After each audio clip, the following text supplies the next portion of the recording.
Sério, deixa eu ver, né?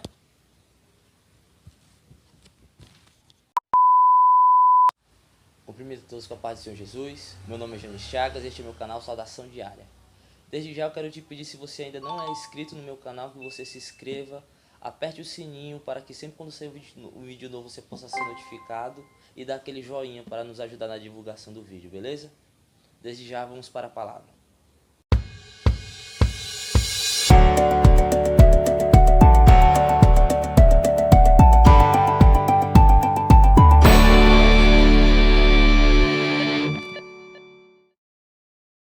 A palavra de hoje se encontra no Evangelho segundo escreveu Lucas, capítulo de número 17, versículos 26 a 30.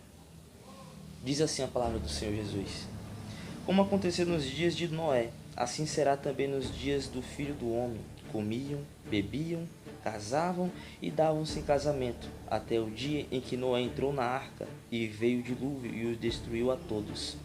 A mesma coisa aconteceu nos dias de Ló. Comiam, bebiam, compravam, vendiam, plantavam e construíam. No dia, porém, que Ló saiu de Sodoma, choveu do céu fogo e enxofre, e os destruiu a todos. Assim será no dia em que o Filho do Homem se revelar. Amém? Uma verdade muito clara é que todo aquele que se julga cristão, existe uma esperança em comum. Que esperança é essa? A vinda do Senhor Jesus, a sua segunda vinda em grande glória. Pois o Senhor Jesus, em várias partes das Escrituras, ele prometeu que ele haveria de voltar para buscar a sua igreja. Mas o interessante a se dizer é que a Bíblia não nos diz a data exata quando o Senhor Jesus irá voltar. A Bíblia não nos dá o direito de saber quando será o dia exato. Mas, embora a Bíblia não nos diga quando será este dia, ela nos dá o direito de saber os tempos e as épocas que isso iria acontecer. E no texto ao qual nós lemos, o Senhor Jesus diz que na sua segunda vinda será como nos dias de Noé e como nos dias de Ló.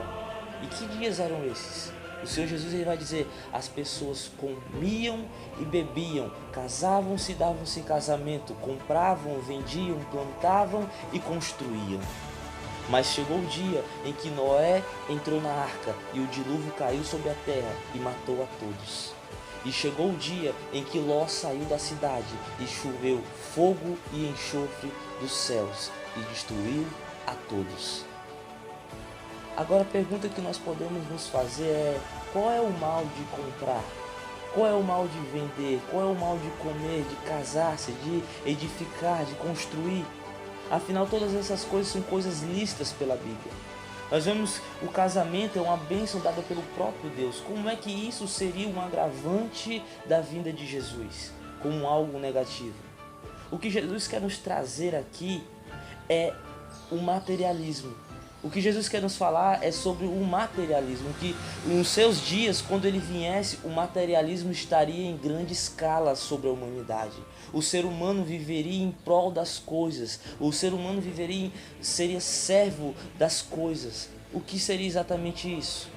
Seria o desejo desenfreado de ter, de possuir, de adquirir mais para si. E isso é um grande perigo. Por quê? Porque o materialismo ele leva o ser humano a ser indiferente. O materialismo leva o ser humano a ser uma pessoa sem misericórdia, sem compaixão, sem solidariedade pelo próximo. Por quê?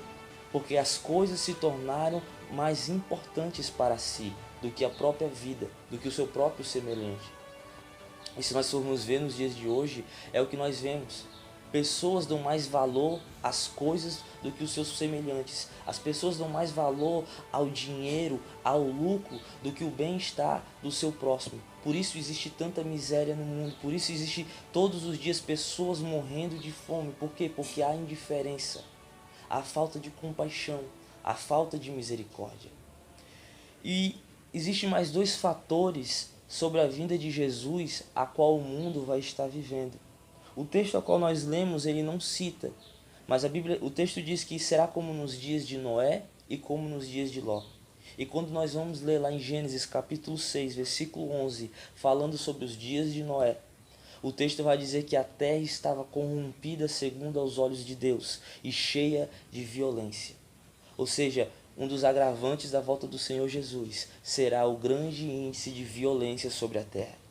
E quando nós olhamos para o nosso ao redor, nos dias de hoje, é o que nós encontramos. Quando nós ligamos a televisão e vemos os noticiários, é o que mais nós vemos, são pessoas sendo assassinadas por motivos insignificantes.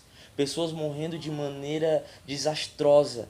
O ser humano, ele perdeu o amor pelo seu próximo ao ponto de ter coragem de tirar a vida do seu semelhante. Eu li um livro que dizia que uma baleia encalhada na praia, ela traz mais divulgação do que um assassinato no jornal. Porque o assassinato são coisas que nós vemos todos os dias. Não é verdade? E o texto diz que também será como nos dias de Ló. E quando nós lemos o texto de Ló, lá em Gênesis 19, nós vamos ver que a cidade de Sodoma era uma cidade libertina. A libertinagem, a imoralidade sexual, a depravação era algo muito frequente.